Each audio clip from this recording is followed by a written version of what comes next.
Greater Noida में बसे एक छोटे से गांव सुनपुरा में सन 2016 से संचालित है संस्थानम अभय दानम, एक ऐसी संस्था जिसमें मूक प्राणी एवं असहाय पशु पक्षियों के पालन पोषण से लेकर चिकित्सा तक की उत्तम व्यवस्था की जाती है। संस्था में उपस्थित चिकित्सक एवं अन्य सदस्य दिल्ली एनसीआर एवं अनेक क्षेत्रों से 24 घंटे असहाय पशु पक्षियों का रेस्क्यू कर जीवन दान देने का नेक कार्य कर रहे हैं। संस्था में ज्ञान दानम गुरुकुल भी चलाया जा रहा है, जहां छोटे बच्चों को लौकिक शिक्षा के साथ जैन धर्म एवं जीवन उपयोगी संस्कार भी दिए जा रहे हैं। शिक्षा ही नहीं बल्कि बच्चों के रहने एवं खाने की भी निःशुल्क व्यवस्था की जाती है। इनके साथ ही संस्थान में औषधानम आयुर्वेदिक एवं प्राकृतिक चिकित्सा केंद्र में चिकित्सकों के परामर्श से लोगों का उपचार निःशुल्क किया जाता है। संस्था में हथकरघा एवं हस्तशिल्प प्रशिक्षण केंद्र भी संचालित है, जिसमें युवाओं को विभिन्न कलाओं का निःशुल्क प्रशिक्षण प्रदान किया जा रहा है। सन 2017 में इस परिसर में श्री दिगंबर जैन मंदिर की स्थापना भी की गई, जहां अरिहंतगिरी तमिलनाडु से लाई गई मूलनायक भगवान शांतिनाथ की मनोहारी प्रतिमा लगभग 500 वर्ष प्राचीन है। प्रतिमा इतनी निराली है कि हर कोई इन पर मोहित हो जाता है। मंदिर जी में प्रतिदिन प्रभु का अभिषेक, शांति धारा एवं पूजन होता है। वर्तमान में पशुजन्य दुग्ध पदार्थ क्रूरता मुक्त न होने के कारण यहाँ अभिषेक हेतु वनस्पति जन्य विकल्पों जैसे कि नारियल जल, पुष्प एवं फलों के रसों का प्रयोग किया जाता है। क्षेत्र पर हस्तलिखित पांडुलिपि संग्रहालय, जैन वीगन ऑर्गेनिक भोजनालय, गुरुकुल निर्माण का कार्य निरंतर चल रहा है। यदि आप भी ऐसे मनमोहक स्थान संस्थानम अभयदानम के किसी भी कार्य एवं क्षेत्र में सहयोग देना चाहते हैं तो संपर्क करें 9868356946 9329322040। आचार्य श्री उमा स्वामी विरचित तत्वार्थ सूत्र पाठशाला। मंगल आशीर्वाद परम पूज्य आचार्य श्री 108 श्रुत सागर जी महाराज, परम पूज्य आचार्य श्री 108 प्रमुख सागर जी महाराज। प्रेरणा स्रोत परम पूज्य मुनि श्री 108 प्रणम्य सागर जी महाराज एवं परम पूज्य पाठशाला प्रणेता मुनि श्री 108 हनुमान सागर जी महाराज। नमन करता स्वर्गीय श्री उमाशंकर जैन गाजियाबाद वाले।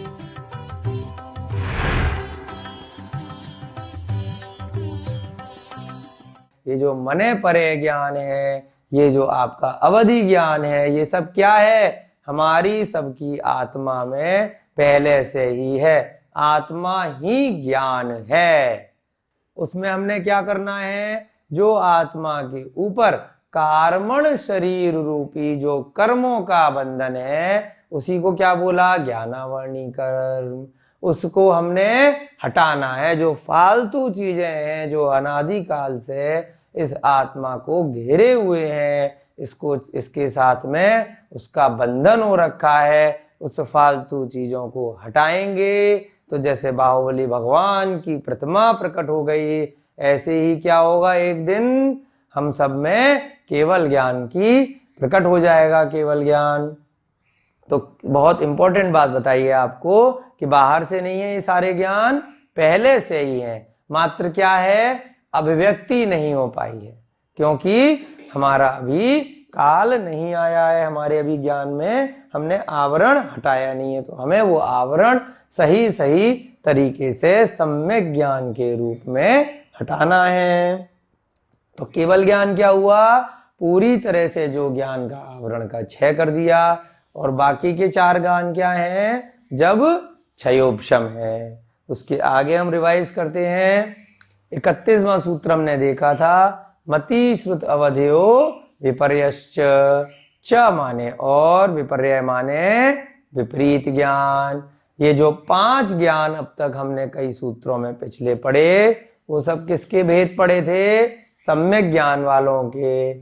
और मने परे ज्ञान और केवल ज्ञान, ये जो 2 ज्ञान हैं, इनका विपरीत ज्ञान नहीं होता। जबकि ये तीनों जो ज्ञान हैं, इनका विपरीत ज्ञान हो सकता है। यानी कि मति ज्ञान तो है, लग तो रहा है कि बहुत ही अच्छी बात है, पर किसी के ज्ञान को देखकर, परंतु क्या हो सकता है, उसका विपरीत ज्ञान हो सकता है। जैसे कि सम्यक ज्ञान रूपी मति श्रुत ज्ञान क्या है कि जो मोक्ष मार्ग को बताए, और मिथ्या ज्ञान रूपी मति श्रुत ज्ञान क्या है, जो संसार में ढकेलने के लिए बताए। जैसे एक छोटे से उदाहरण से आप समझ सकते हैं। सम्यक ज्ञान में क्या बताया जाएगा कि भाई सभी जीवों में आत्मा है, उन सबको कष्ट होता है, जैसे मेरा जीव है वैसे ही पशु पक्षियों का या अन्य मनुष्यों का जीव है, जैसा मुझे कष्ट होगा वैसे उन्हें भी होगा। तो हमें बाकी के जीवों की रक्षा करनी है, उनको अपने फायदे के लिए मारना नहीं है, काटना नहीं है, दुख दर्द नहीं देना है, खाना नहीं है। परंतु मिथ्या वाला क्या कहेगा, मति श्रुत ज्ञान उसे भी है, अरे ये जीव तो हम सबके मारने के लिए, खाने के लिए ही बने हैं, इनका तो उद्देश्य ही मनुष्य की जो इच्छाएं हैं, उसकी जो जीव है उसकी तृप्ति के लिए है। इससे तो प्रोटीन प्राप्त होता है, इससे तो कैल्शियम प्राप्त होता है, तो इनको मारो और खाओ, इससे आपको बहुत पुण्य मिलेगा। कई मिथ्या वाले क्या बोलेंगे कि दूसरे जीवों को बलि दो, उनसे भगवान प्रसन्न होंगे, उनसे हमारे जो इष्ट देव हैं वो प्रसन्न होंगे, और उनको खाने से, उनको मारने से हमें बहुत ही अच्छे अच्छे अगले भव मिलेंगे। तो ये कौन सा ज्ञान कह रहा है, ये मिथ्या ज्ञान कह रहा है, क्योंकि ऐसा नहीं हो सकता। सभी जीवों में आत्मा है, और जो दूसरा व्यक्ति है वो क्या सोच रहा है, वो अपने मिथ्या ज्ञान की वजह से उस काम को, जो वो कष्ट दे रहा है दूसरे जीवों को, या उनको मार के खा रहा है, या उन्हें बलि इत्यादि कर रहा है, उसमें ही उसको बहुत सुख की अनुभूति हो रही है, और उसको ऐसा लग रहा है कि वो अच्छा काम कर रहा है। जबकि क्या हो रहा है,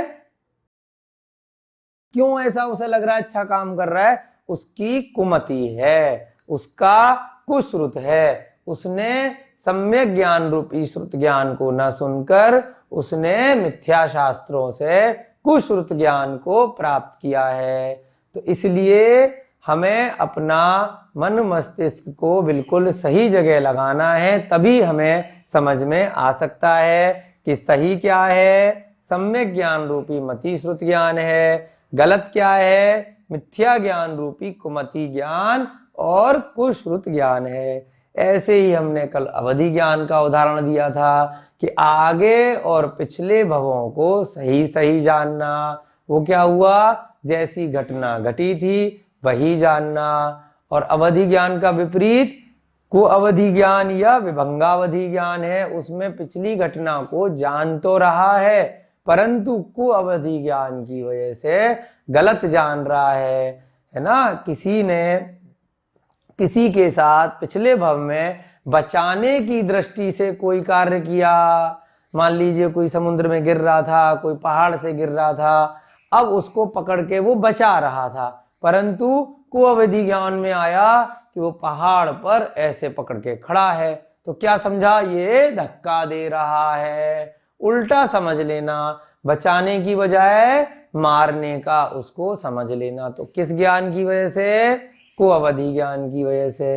तो उदाहरण दिया था, 6 डाला में भी आया है, आपको बताया था कि असुर कुमार जाति के देव तीसरे नरक तक जाकर उनको उल्टा सीधा विपरीत ज्ञान देते हैं कि पिछले भव में इसने आपको मारा था और अब आपको इससे बदला लेना है। जबकि होता क्या है, कई बार कि हो सकता है पिछले भव में उन दोनों जीवों ने मारा ना हो, किसी जीव ने दूसरे जीव की रक्षा की हो, परंतु नारकी को कुअवधि ज्ञान होता है, जिसकी वजह से क्या होता है, वो विपरीत ज्ञान को ग्रहण कर लेता है और उस भव में भी आपस में एक दूसरे को मारना प्रारंभ कर देते हैं। मने परे ज्ञान, क्योंकि सम्यक ज्ञान का ही भेद है, इसमें किसी के मन को उल्टा विपरीत नहीं जान पाते, तो ये विपर्य नहीं होता। ऐसे ही केवल ज्ञान का जो विषय है, केवल ज्ञान में समस्त जीवों की, समस्त द्रव्यों की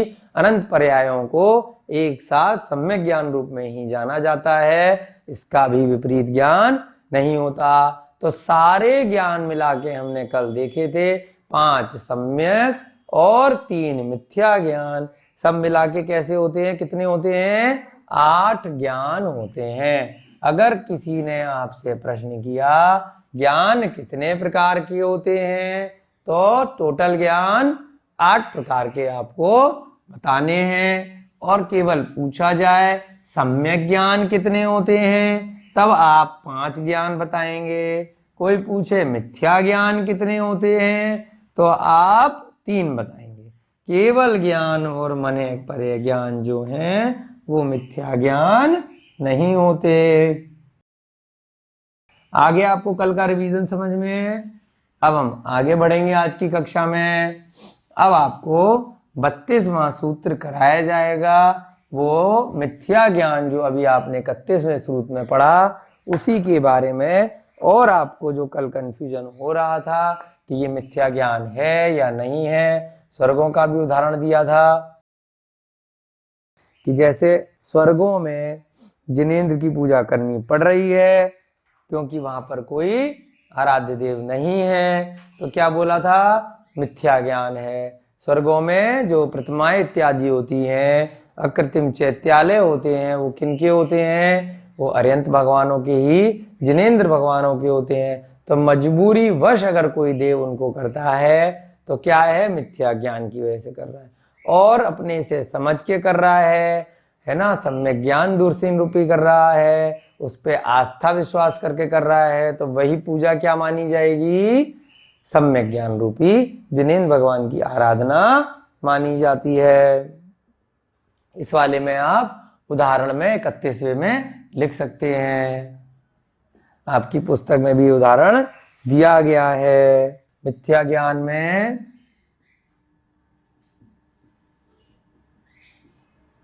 स्वर्गों में जिनेंद्र भगवान की पूजा, जैसे स्वर्ग या फिर इसको बोल सकते हैं देव पर्याय में जिनेंद्र भगवान की पूजा, देव पर्याय या स्वर्गों में जिनेंद्र की पूजा या आराधना करनी पड़ रही है मजबूरी में, क्योंकि वहां अन्य आराध्य देव नहीं है। किस रूप में करनी पड़ रही है? कल भी बताया था, कुल देवता के रूप में। बहुत सारे लोग उनको कैसे मानते हैं? ऐसा उदाहरण आया है कि ये स्वर्गों के कुल देवता हैं, है ना। तो ये कौन सा ज्ञान हो गया? मिथ्या ज्ञान।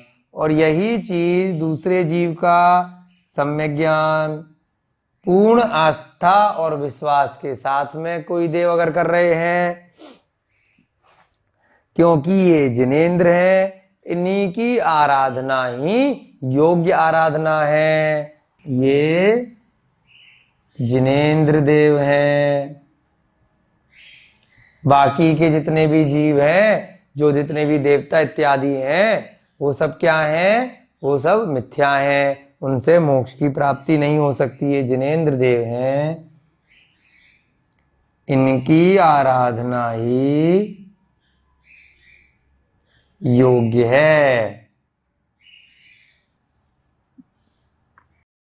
है ना। पूर्ण आस्था, सम्यक दर्शन के साथ करना, तो ये क्या कहलाएगा? सम्यक ज्ञान कहलाएगा। पूजा ये भी कर रहे हैं और पूजा ये भी कर रहे हैं, दोनों बराबर तप कर रहे हैं, तब तो वहां पे नहीं होता पूजा आराधना। जैसे स्वर्ग के देवता नंदीश्वर द्वीप में जाके करते हैं, तो वहां पर कुछ देव मान लीजिए कि वो मिथ्या उससे कर रहे हैं कि बाकी लोग कर रहे हैं तो हमें भी करनी है, तो क्या हो गया? मिथ्या ज्ञान हो गया। अब इसी के लिए जो 32वां सूत्र दिया, और अच्छे से आपको मिथ्या ज्ञान समझ में आएगा। इस उदाहरण के बाद आचार्य महाराज ने बिल्कुल एक सूत्र के माध्यम से मिथ्या ज्ञान को क्लियर कर दिया 32वें सूत्र में। इसे हम समझते हैं सद सतोर विशेषाद यद्रक्षोपलब्धे रुन्मत्वत्। सद सतोर विशेषाद्य विशेषाद्य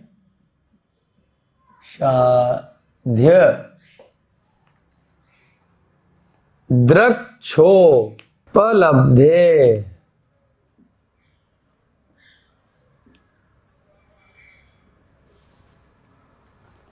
रुन्मत्वत्।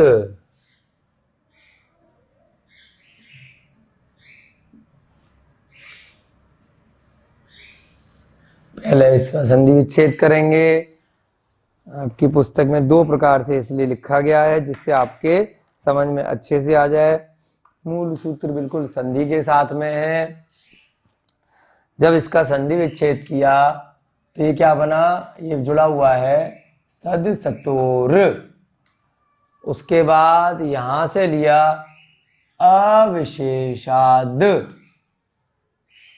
उसके बाद यहां से लिया यद, फिर लिया इच्छा, फिर लिया उपलब्धे, फिर रुन्मत्वत्। कई सारे शब्द इसमें संधि विच्छेद आपको समझने पड़ेंगे, तभी सूत्र ढंग से एक एक शब्द के अर्थ के साथ में आपको समझ में आएगा। कैसे? सद सतोर प्राकृतिक वातावरण में स्थित है। यहाँ बहुत सुंदर हसमुख प्रतिमाएं, नेमिनाथ भगवान की, मुनीश्वरत्व भगवान की दर्शन करके मन प्रफुल्लित हो जाता है। यहाँ पे गौशाला चल रही है, पशु पक्षियों के लिए प्राकृतिक वातावरण है और खाने की भी यहाँ उत्तम व्यवस्था है। बहुत ही अच्छा लगा, बार बार आने का मन कर रहा है। तीर्थंकर लेनी आना चाहिए। सभी जैन बंधु यहाँ पधारे और दर्शन करके अपने आप को कृतार्थ माने, धन्य माने। नदी के अंदर से ये प्रतिमा निकली है, ये पूरा मंदिर नदी में से निकला है। आप सभी को यहाँ के दर्शन करने चाहिए और जरूर से आना चाहिए। यहाँ पे गौशाला और हथकरघा का काम भी चलता है और बहुत ही अतिशयकारी प्रतिमा है, बहुत ही सुंदर, जिसको देखते ही मन ऐसा करता है कि बार बार यहाँ मंदिर आए और बार बार दर्शन करें। प्रतिमा इतनी अतिशयकारी है कि दोबारा वापस मंदिर फिर दर्शन करने आए हम लोग। आचार्य श्री उमा स्वामी विरचित तत्वार्थ सूत्र पाठशाला। मंगल आशीर्वाद परम पूज्य आचार्य श्री 108 श्रुत सागर जी महाराज, परम पूज्य आचार्य श्री 108 प्रमुख सागर जी महाराज। प्रेरणा स्रोत परम पूज्य मुनि श्री 108 प्रणम्य सागर जी महाराज एवं परम पूज्य पाठशाला प्रणीता मुनि श्री 108 अनुमान सागर जी महाराज। नमन करता स्वर्गीय श्री उमाशंकर जैन गाजियाबाद वाले। प्रायोजक ज्ञान दानम गुरुकुल।